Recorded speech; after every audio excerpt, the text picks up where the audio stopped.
بسم اللہ الرحمن الرحیم۔ آج کی ہماری کہانی کا ٹاپک ہے انگوٹھی اور بانسری۔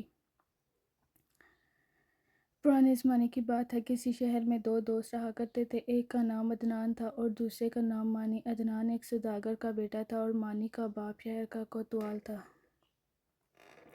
عدنان تجارت کے کاموں میں اپنے باپ کا ہاتھ بٹایا کرتا تھا، جبکہ مانی فن سپاہ گری سیکھ رہا تھا تاکہ شاہی فوج میں شامل ہو کر اپنے ملک کی خدمت کر سکے۔ یوں تو عدنان تجارت کا مال لے کر اپنے باپ کے ساتھ ہی سفر پر روانہ ہوتا تھا، مگر ایک مرتبہ ایسا ہوا کہ جب وہ اپنے باپ کے ساتھ سفر پر روانہ ہونے والا تھا تو اس کا باپ بیمار پڑ گیا۔ بیماری کی وجہ سے وہ کافی کمزور بھی ہو گیا، اس لیے اسے آرام کی ضرورت تھی۔ عدنان نے سوچا کہ اس مرتبہ وہ اکیلا ہی تجارت کا مال لے کر نکل جائے۔ اس کے ارادے کی خبر مانی کو ملی تو وہ بھی گھومنے پھرنے کی غرض سے اس کے ساتھ ہو لیا۔ ان کے سفر پر جانے کی وجہ سے ان کے گھر والے فکر مند ہو گئے، کیونکہ ان دنوں بہت ہی خطرناک اور ظالم ڈاکوؤں نے لوٹ مار مچا رکھی تھی۔ وہ سنسان جگہوں سے گزرنے والے قافلوں کو لوٹ لیا کرتے تھے اور اگر کوئی مزاحمت کرتا تو اسے قتل بھی کر دیتے تھے۔ دونوں دوستوں نے اپنے گھر والوں کو تسلی دی اور بیٹھ کر یہ منصوبہ بنانے لگے کہ خدا نخواستہ اگر کبھی انہیں ڈاکوؤں نے گھیر لیا تو وہ کیا کریں گے۔ سفر کے دوران انہیں کسی قسم کے خطرے کا سامنا نہیں کرنا پڑا اور وہ بڑے آرام سے اس ملک میں پہنچ گئے جہاں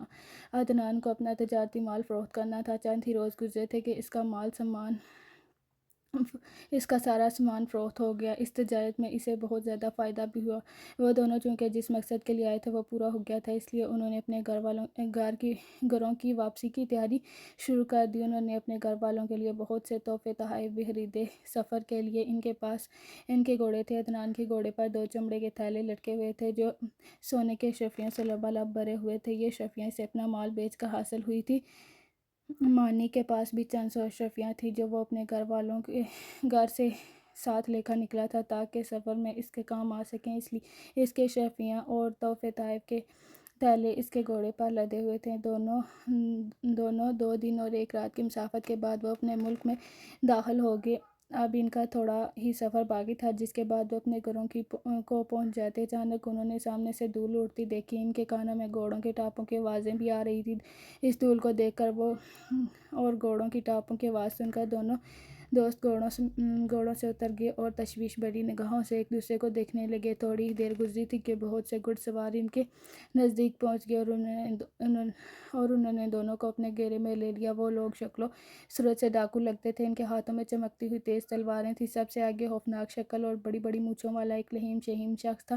وہ ان کا سردار معلوم ہوتا تھا۔ اس نے گھوڑے پر بیٹھے بیٹھے ایک خوفناک قہقہ بلند کیا اور اپنے ساتھیوں سے بولا، شکل سے یہ لوگ امیر زادے لگتے ہیں، سارا مال ان سے چھین لو، مزاحمت کریں تو قتل کر دو۔ عدنان اور مانی ماہر تلوار باز تھے اور بہادر بھی تھے، لیکن اتنے بہت سے ڈاکوؤں سے وہ لوگ ہرگز نہیں جیت سکتے تھے۔ عدنان نے ڈاکوؤں کے سردار سے کہا، ہم 2 ہیں اور تم لوگ بہت سارے، عقل کا تقاضا ہے کہ ہم تمہارا مقابلہ نہ کریں، تم ہمارا مال لے لو اور ہمیں جانے دو۔ ڈاکوؤں کا سردار ایک مرتبہ پھر بلند آواز میں ہنسا، پھر اس کا اشارہ پا کر اس کے دوست ساتھی گھوڑوں سے اترے اور ان کے گھوڑوں کی طرف بڑھے تاکہ ان پر لدے سامان پر قبضہ کر سکیں۔ مانی کی انگلی میں ایک انگوٹھی تھی، عدنان کے ہاتھ میں ایک بانسری تھی۔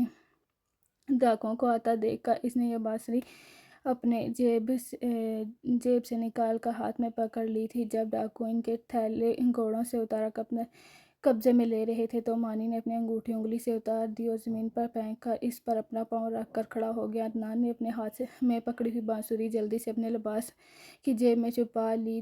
دونوں ڈاکو تو اپنا کام میں مصروف تھے، مگر ڈاکوؤں کے سردار نے دونوں کی یہ حرکت دیکھ لی تھی۔ وہ گھوڑے سے اتر کر آگے بڑھا، اس نے مانی کو دھکا دے کر ایک طرف ہٹایا اور زمین سے انگوٹھی اٹھا لی تھی۔ پھر اس نے عدنان کی جیب میں ہاتھ ڈال کر اس کی بانسری بھی نکالی اور بولا، بے ایمان لڑکو، یہ بتاؤ کہ تم لوگ یہ انگوٹھی اور بانسری کیوں چھپا رہے تھے؟ مانی نے گڑ گڑا کر کہا، اے ڈاکوؤں کے سردار، ہم سے ہمارا سارا مال لے لیجئے مگر یہ انگوٹھی اور بانسری ہمیں واپس کر دو۔ ڈاکوؤں کے سردار نے غور سے انگوٹھی اور بانسری کو دیکھا اور بولا، یہ تو انگوٹھی سونے کی ہے اور نہ ہی بانسری پر ہیرے جواہرات جڑے ہوئے ہیں، پھر تم لوگ ان معمولی چیزوں کے لیے اتنا پریشان کیوں ہو؟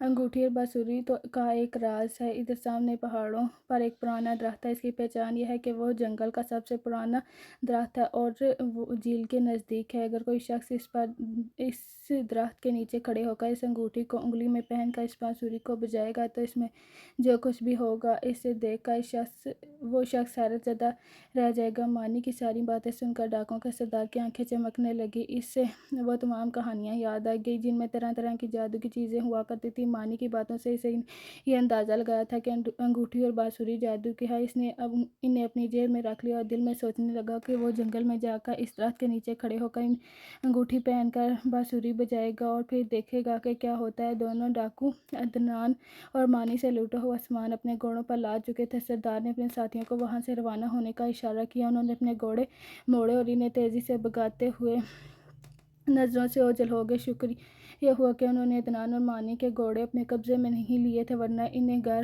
پہنچنے میں سخت دشواری کا سامنا کرنا پڑتا۔ ڈاکو کے چلے جانے کے بعد عدنان نے کہا کہ خالی ہاتھ گھر لوٹتے ہوئے مجھے اچھا نہیں لگ رہا۔ فکر کیوں کرتے ہو؟ اللہ نے چاہا تو سب ٹھیک ہو جائے گا۔ مانی نے گھوڑے پر سوار ہوتے ہوئے اسے تسلی دی۔ پھر دونوں دوست اپنے گھروں کی جانب چل پڑے۔ انہوں نے اپنے گھر والوں کو ڈاکوؤں کے ہاتھوں لوٹ جانے کی کہانی سنائی۔ ان کی کہانی سن کر سب نے اظہار افسوس کیا مگر وہ اس بات پر خوش بھی تھے کہ اللہ تعالیٰ کا شکر بھی ادا کیا کہ ڈاکوؤں نے دونوں کو کوئی نقصان نہیں پہنچایا۔ یہ اگلے روز دوپہر کی بات تھا۔ ڈاکوؤں کا سردار اپنے ساتھیوں کے ساتھ جنگل میں آیا۔ وہ سب جھیل کے نزدیک اس پرانے درخت کے نیچے جمع ہو گئے۔ ڈاکوؤں کا سردار بہت خوش تھا کہ وہ اب اس انگوٹھی کے ذریعے اس راز سے پردہ ہٹائے گا۔ اس نے انگوٹھی کو اپنی انگلی میں پہنا تاکہ بانسری بجا سکے۔ بانسری کی لے اتنی تیز تھی کہ آس پاس کے درختوں پر بیٹھے پرندے شور مچاتے ہوئے اڑ گئے۔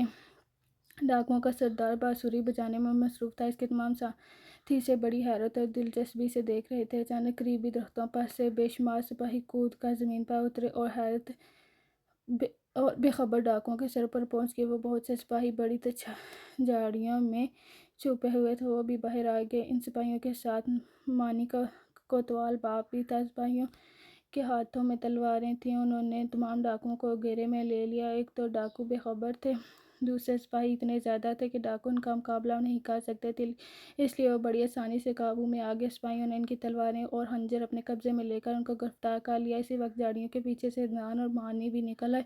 انہیں دیکھ کر تمام ڈاکو حیرت زدہ رہ گئے۔ یہ دونوں تو وہی نوجوان تھے جنہیں کل ان لوگوں نے لوٹا تھا اور جن سے ان کے سردار نے انگوٹھی اور بانسری چھینی تھی۔ مانی نے ڈاکوؤں کے سردار سے کہا کہ میں نے ٹھیک ہی کہا تھا نا کہ اگر کوئی شخص اس درخت کے نیچے کھڑا ہو کر انگوٹھی کو اپنی انگلی میں پہن کر بانسری بجائے گا تو اس کے بعد جو کچھ ہوگا اسے دیکھ کر وہ شخص حیرت زدہ رہ جائے گا۔ اب بتاؤ یہ سب کچھ دیکھ کر تمہیں حیرت ہوئی یا نہیں؟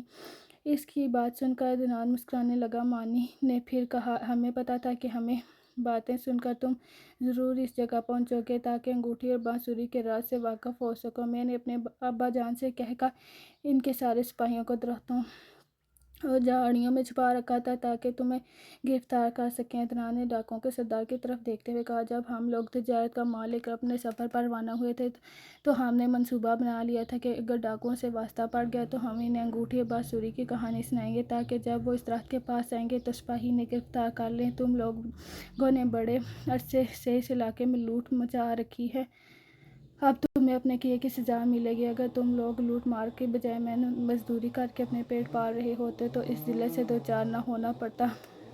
ڈاکوؤں کا سردار اس بات پر سخت شرمندہ تھا کہ عدنان اور مانی نے اسے بڑی آسانی سے بیوقوف بنا لیا۔ اس نے اپنا سر جھکا لیا۔ مانی کے باپ کوتوال نے عدنان اور مانی سے کہا کہ اگر ہم ان خطرناک ڈاکوؤں کو گرفتار کرنے میں کامیاب ہوئے ہیں تو یہ تم دونوں کی عقل مندی کی وجہ سے ہوا ہے، یہ تو کسی طرح ہاتھ میں نہیں آتے تھے۔ انہوں نے لوگوں کی زندگیاں جیرن کی ہوئی تھیں، برے کام کا برا انجام ہوتا ہے، اب یہ لوگ بھی اپنے انجام کو پہنچیں گے۔ بعد میں ڈاکوؤں پر مقدمہ چلا اور انہیں لمبی لمبی سزائیں ہو گئیں۔ عدنان اور مانی کو بھی ان کی اشرفیاں اور دوسرا سامان واپس مل گیا۔ یوں ان دونوں کی ذہانت کی وجہ سے یہ ڈاکو اپنے انجام کو پہنچ